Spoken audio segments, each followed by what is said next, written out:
मेरा नाम professor doctor Anjum Naveed Jamal है। मैं शोबा अमराज सीना व तब तक नेशनल मेडिकल यूनिवर्सिटी में बतौर सरबराह काम कर रहा हूँ। मैं इस डिपार्टमेंट से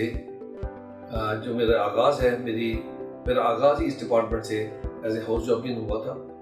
आज मैं इस डिपार्टमेंट का सरबराह हूँ। हम अमराज सीना व तब तक से मुतालिक बहुत सारी बीमारियों का इलाज बड़े अरसे से कर रहे हैं, लेकिन आज मैं जिस बीमारी का जिक्र आप लोगों के साथ करना चाह रहा हूँ उसका भी इस शोबे के साथ बहुत ताल्लुक है। और ये बीमारी एक ऐसी बीमारी है जो बहुत सारे लोगों में इसकी अलामात मौजूद हैं और इससे पैदा की हुई पेचीदगियाँ भी मौजूद हैं, लेकिन उनको इसके बारे में वाकफियत नहीं है, इसके बारे में अवेयरनेस नहीं है कि ये बीमारी है क्या, और इसको एक हेल्दी हेल्दी एक्ट के तहत इसको लिया जाता है कि ये एक सेहत की निशानी है, रादर कि ये बीमारी है। और ये बीमारी सिर्फ तरक्की पजीर मुल्कों में नहीं है बल्कि तरक्की याफ्ता मुल्कों में भी ये बीमारी मौजूद है। और इसका जो तल्लुक है ये इंसान की सेहत के साथ बहुत ज़्यादा गहरा है। और जो लोग अपने सेहत जिनके ज़हनों में ये कंसेप्ट है कि सेहत जो है वो एक मोटापे के साथ और एक जो है खुश खुराकी के साथ जो है वो जो लोग इसको मतलब इस खुराक को ज़्यादा इस्तेमाल करते हैं और जो सेहत जो मोटापे जो रखते हैं, या जो लोग एक्सरसाइज नहीं करते, जो लोग जिसको हम सेडेंट्री लाइफस्टाइल है वो उसको अडॉप्ट करते हैं, स्पेशली बच्चे जो कि जंक फूड खाते हैं और बिल्कुल एक्सरसाइज नहीं करते, ये बीमारी इस तरह की जो वक्त में फिक्र के जो लोग हैं उनके अंदर ये ज़्यादा है। लिहाजा इसका जो नाम है इसको कहते हैं स्लीप एपनिया।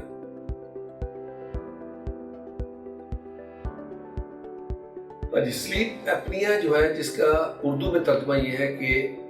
दौराने नींद सांस का बंद होना, इसको हम स्लीप एपनिया कहते हैं। और इसमें जो बहुत ज़्यादा जो नुमाया चीज़ होती है वो उसको हम स्नोरिंग कहते हैं। स्नोरिंग को उर्दू में हम खराटे कहते हैं। आपने देखा होगा कि आपके घर में बहुत सारी जगहों पे लोग खराटे लेते हैं, और इस खराटे के साथ पैदा होने वाली जो मुश्किलात हैं उनमें स्लीप एपनिया एक सबसे बड़ी बीमारी है। और इसको आमतौर पे लोग अपनी सेहत की निशानी शो करते हैं कि हम तो सेहतमंद है इसलिए हम खराटे लेते हैं, जबकि उनको अंदाज़ा नहीं होता कि कुछ अरसे बाद यही बीमारी उनके लिए बहुत सारी दूसरी बीमारियों का भी पेशखैमा साबित होती है। अब स्नोरिंग होती क्या है? स्नोरिंग या खराटे ये होती है कि जब आप सोते हैं, वो बेशक आप गहरी नींद सोएं या आप हल्की नींद में सोएं या इब्तदाई नींद के इब्तदाई हिस्से में, तो आपको जो है आपके गले से आवाज़ आनी शुरू हो जाती है। जब आपका सांस अंदर जाता है तो ये आवाज़ गले और नाक दोनों से पैदा होती है, और ख़ास तौर पे ये उस बंदे को ज़्यादा पता चलता है जो कि उनके साथ उसी कमरे में दूसरे बेड पे सोया होता है। और अगर वो इंसान शादीशुदा है तो उसकी बीवी को ये पता होता है कि ये जो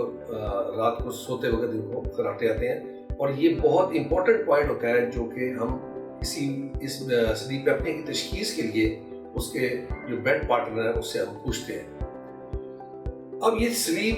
हर स्नोर करने वाला बंदा स्लीप एपनिया का मरीज नहीं होता, लेकिन स्लीप एपनिया में स्नोरिंग के साथ स्लीप एपनिया बहुत कॉमन है। लिहाजा जब भी आपके पास कोई इस तरह का पेशेंट आए जिसको, या जो हमारे लोग इसको सुन रहे हैं जिनको खराटे आते हैं और उनके बेड पार्टनर ने बताया कि जी आप रात को खराटे लेते हैं, तो उसके लिए ज़रूरी है कि वो अपने जो नियर बेस्ट जो फिजिशियन है उसको इस अलामत का बताएं, और वो अपनी कुछ सवालात पूछने के बाद हो सकता है कि आपको रेस्पिरेटरी फिजिशियन या स्लीप फिजिशियन के पास रेफर कर दे, ताकि आपका बाज़ाब्ता तौर पे आपकी तशखीस की जाए और इसका इलाज किया जाए।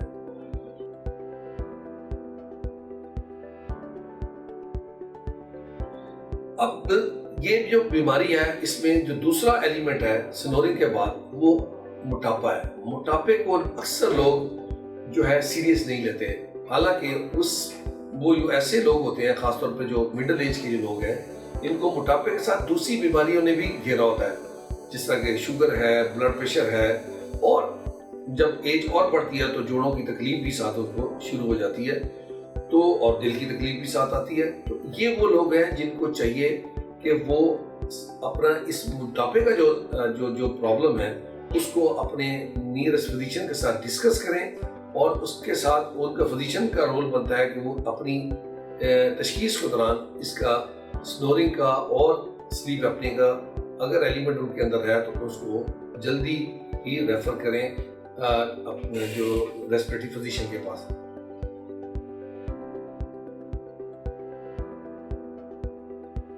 اب یہ بیماری کامن کس میں ہوتی ہے؟ عام طور پہ دیکھا گیا ہے کہ مردوں میں یہ بیماری زیادہ ہے، حالانکہ یہ عورتوں میں بھی ہو سکتی ہے، لیکن عورتوں میں یہ زیادہ بیماری اس وقت ہوتی ہے جب ان کی ماہواری بند ہو جاتی ہے عمر کے سیسے میں، تو ان کے اندر زیادہ یہ بیماری آتی ہے، جبکہ مرد یہ زیادہ شکار ہوتے ہیں۔ اب اس بیماری کی علامات کیا ہے؟ کیا ہوتا کیا ہے مریض کو؟ میں نے جس طرح آپ کو بتایا کہ اگر آپ ان کی بیڈ پارٹنر سے ہسٹری لیں تو وہ آپ کو بتائے گا کہ یہ خراٹے لیتے ہیں، لیکن مریض کو خود بھی پتا ہوتا ہے کہ مجھے میرے ساتھ کیا ہو رہا ہے۔ اگر اس کو آپ 2-4 سوال اس سے پوچھیں تو آپ کو بھی تشخیص آپ تشخیص کر سکتے ہیں کہ اگر آپ مریض سے پوچھیں کہ جب آپ صبح اٹھتے ہیں تو آپ کتنا اچھا فیل کرتے ہیں، تو مریض بتاتا ہے کہ میں اچھا فیل نہیں کرتا، مجھے تو سر میں درد ہوتا ہے، میرا جو ہے وہ موڈ چینج ہوتا ہے، میری توجہ نہیں ہوتی کام کے اندر، میں کوئی توجہ والا کام کرنا چاہتا ہوں تو میری جو ہے اس میں مجھے کسی خطرے کا رسک بڑھ جاتا ہے، میں گاڑی چلاتا ہوں تو مجھے نیند آ جاتی ہے،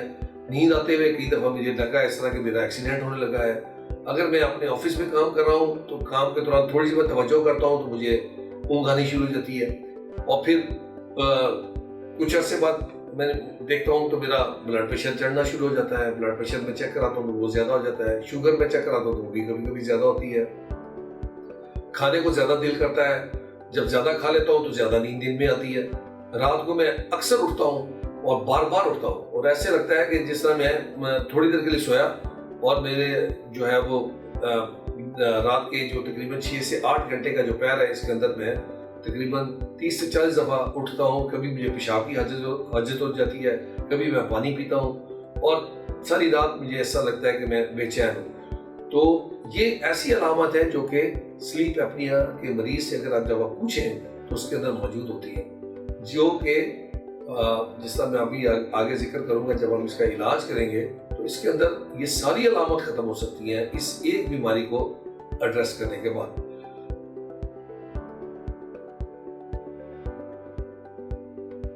اچھا، اب اس کا جو رول ہے، جو اس کو تشخیص کرنے کا جو رول ہے وہ سب سے زیادہ ہمارے پرائمری فزیشین پہ آتا ہے۔ جو پرائمری فزیشین جس کے پاس وہ کسی بھی چھوٹی علامات کے لیے اپنا گھر کے نزدیک وہ جو ڈاکٹرز ہیں ان کے پاس جاتا ہے، اور اگر اس کے اندر یہ علامات ہوں اور ہمارا پرائمری فزیشین جو ہے وہ اس کو کنسنٹریٹ کرے تو بڑی جلدی اس کا ریفرل کر کے جو ریسپریٹری فزیشین یا سلیپ فزیشین کے پاس اس کو ریفر کرے تو وہاں وہاں اس کی پراپر تشخیص ہو سکتی ہے، اس تشخیص کے ساتھ اس کا بر وقت علاج بھی ہو سکتا ہے۔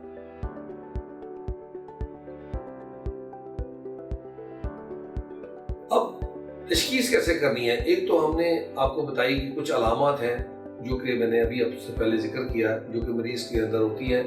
جب ریسپریٹری فزیشین یا سلیپ فزیشین اس کو دیکھتا ہے تو وہ بھی اپنی ایک ایویلویشن بناتا ہے، وہ اس کے اوبیسٹی کا ایک کرائٹیریا نکالتا ہے کہ اس کا جو BMI ہے وہ کتنا ہے، وہ اگر 25 سے زیادہ ہے اور یا 30 سے زیادہ ہے تو یہ لوگ اب اوبیسٹی کی طرف جاتے ہیں۔ ایک تو یہ ہے، سیکنڈ یہ ہے کہ اس کا نیک سائز دکھانا پڑتا ہے کہ اس کا نیک سائز کیا ہے، اگر تو 17 کے اندر فال کرتا ہے مردوں میں اور 16 فال کرتا ہے 16 انچ عورتوں میں تو یہ بھی ایک رسک فیکٹر ہے جو کہ سلیپ اپنی کی طرف لے جاتا ہے۔ تھرڈ، اگر آپ اس کا موڈ کے بارے میں بات کریں، جب وہ صبح اٹھتا ہے تو وہ بھی آپ کو بتائے گا کہ یہ میرے سوئنگز آتے ہیں موڈ کے اندر، میں اپنے کام میں پوری طرح توجہ نہیں کر سکتا، یہ بھی ایک رسک فیکٹر ہے۔ اگر آپ دیکھیں تو ان کے منہ کی بناوٹ جس میں یہ جو جا ہے اس کا جو ہے وہ جو اس کی جو شیپ ہے وہ ایسی ہوتی ہے جس کی وجہ سے اس کا جب جو رات کو سوتا ہے تو اس کی زبان جو پیچھے گر جاتی ہے، جب مسلز اس کے جو گلے کے پٹھے جو ہیں وہ ریلیکس کرتے ہیں تو اس کے بعد بھی یہ سنورنگ ہوتی ہے اور سلیپ اپنیا ہوتا ہے۔ تو یہ بھی، اگر آپ بچہ ہے تو اگر آپ اس کا गला चेक करें तो उसके अंदर आपको टॉन्सिल्स नजर आएंगे बड़े बड़े, वो भी एक रिस्क फैक्टर है। सिमिलरली बहुत सारे ऐसे लोग हैं जिनको नाक की और गले की बीमारी होती है, जिसमें उनको रनिंग नोज या कंजेशन होती है, उसके साथ भी ये स्लीप एपनिया हो सकता है। इसी तरह अगर आप वो लोग देखें जिनको ब्लड प्रेशर ज़्यादा है छोटी उम्र में ही, और जिसको शुगर साथ आ रही है और साथ मोटापा भी है, अगर आप उसको एवेलुएट करें तो उसके अंदर भी चांसेस आपको मिलेंगे कि वो स्लीप एपनिया का पेशेंट है। अब इसकी तशखीस के एक तो आपने हिस्ट्री देख ली, आपने अपना एग्जामिनेशन कर लिया, और उसके बाद आपने इसका एक स्लीप टेस्ट करना है, जिसको हम कहते हैं कि ये जो ड्यूरिंग स्लीप हम उसका, यानी जब वो सो रहा होता है तो हम उसका टेस्ट करते हैं, जिसके अंदर हम उसकी सारी चीज़ें चेक करते हैं। अब ये जो टेस्ट है ये दो तरह का होता है। एक को हम कहते हैं जिसमें हम कंप्लीट स्लीप का जो की इवैल्यूएशन करते हैं कि जब बंदा सोता है तो उसकी दिमाग की जो वेव्स हैं वो आपको एक शो कर दी है, क्या उसके दिमाग की एक्टिविटी उस वक्त चल रही होती है। जो अब उसकी चिन की जो मूवमेंट है, ये जो है इसकी मूवमेंट्स को भी चेक करते हैं, आंख की मूवमेंट्स को भी चेक करते हैं, हार्ट रेट को देखा जाता है, ऑक्सीजन को देखा जाता है, सांस को चेक किया जाता है। ये सारे पैरामीटर्स जब हम एक मशीन के जरिए जब चेक करते हैं तो उसको हम कहते हैं पॉलीसोमनोग्राफी, और इसका जो रिजल्ट आता है उसको कहते हैं पॉलीसोमनोग्राम। तो उसको फिर बाद में जब सुबह जब बंदा उठता है तो फिर हम उसको असेस करते हैं कि ये जो असेसमेंट में ये क्या कहाँ इसके प्रॉब्लम आया, कितनी दफ़ा ये रात को उठा, कितनी दफ़ा इसका सांस बंद हुआ, कितनी दफ़ा इसको जो है उठ के ये हाजत के लिए पेशाब के लिए गया। ये चीज़ें सारी हमें बार बार शो कर रही होती हैं, जिसको हम एक डायग्नोस्टिक क्राइटेरिया में लेके आते हैं, जिसके बाद हम उसकी कैटेगराइजेशन कर देते हैं कि ये माइल्ड केस है स्लीप एपनी का, ये मॉडरेट है या ये सीवियर है।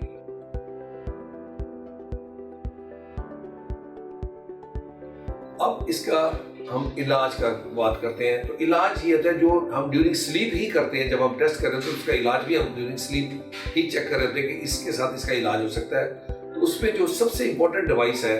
वो जो मशीन होती है, जो इसके साथ हम प्रेशर देते हैं कंप्रेस्ड एयर को कंप्रेस करके और उसके मास्क के जरिए, जिसका हम लीक नहीं होता। तो ये जो मशीन है इसको नाम कहते हैं बाईपैप मशीन या सीपैप मशीन। तो सीपैप इज मोर इम्पोर्टेंट, जो कंटिन्यूस पॉजिटिव एयर में प्रेशर देती है, और प्रेशर ऐसे देती है कि जब इंसान सोता है रात को और जब उसके जुबान पीछे गिर जाती है और उसके जो सांस के जो पट्टे हैं, सांस की नाली के पट्टे बंद होते हैं तो आवाज़ पैदा होती है, तो ये प्रेशर जो है उसको खोल देता है। और इसके मशीन को लगाने के बाद हम इसको बेसिकली टाइट्रेशन कहते हैं कि उसके बाद दोबारा स्लीप चेक की जाती है, और यही पैरामीटर्स जिसको जो पहले एबनॉर्मल आ रहे थे उनको चेक किया जाता है कि कितने के नॉर्मल हुए, और उसके मुताबिक फिर पेशेंट को जब मॉर्निंग हम उसकी एवेल्यूशन करते हैं, उसको रिपोर्ट देते हैं, तो उसको हम गाइड करते हैं कि आपके लिए ये डिवाइस जो है इम्पोर्टेंट है, इस डिवाइस को आपने यूज़ करना है, और इसके साथ आप अपने रात को स्लीप जब आपने सोना है तो आपने इसको अप्लाई करना है। तो ये एक इम्पोर्टेंट जो अपरेटस है,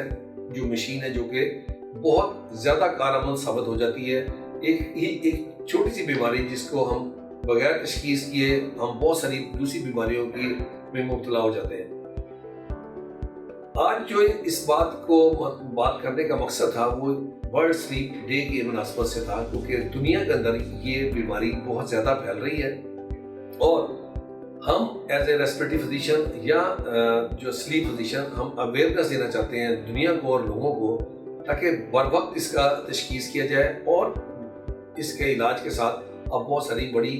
जो बीमारियां हैं या उनकी कॉम्प्लिकेशन है उससे आप बच सकें।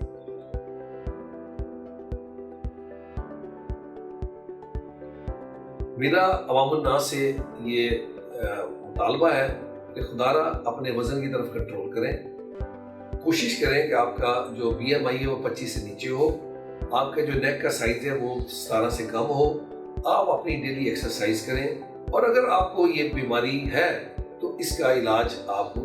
फौरन करें, और इसका जो है और अपने मौले से रब्ता भी रखें। मज़ीद अगर आप मालूमात हासिल करना चाहते हैं इस बीमारी के बारे में, इसकी तशखीस के बारे में, इसके इलाज के बारे में, तो हमारी हेल्पलाइन का नंबर नीचे चल रहा है, आप किसी भी वक्त आप इसको कॉल करें और आपको मुकम्मल आगाही दी जाएगी। شکریہ.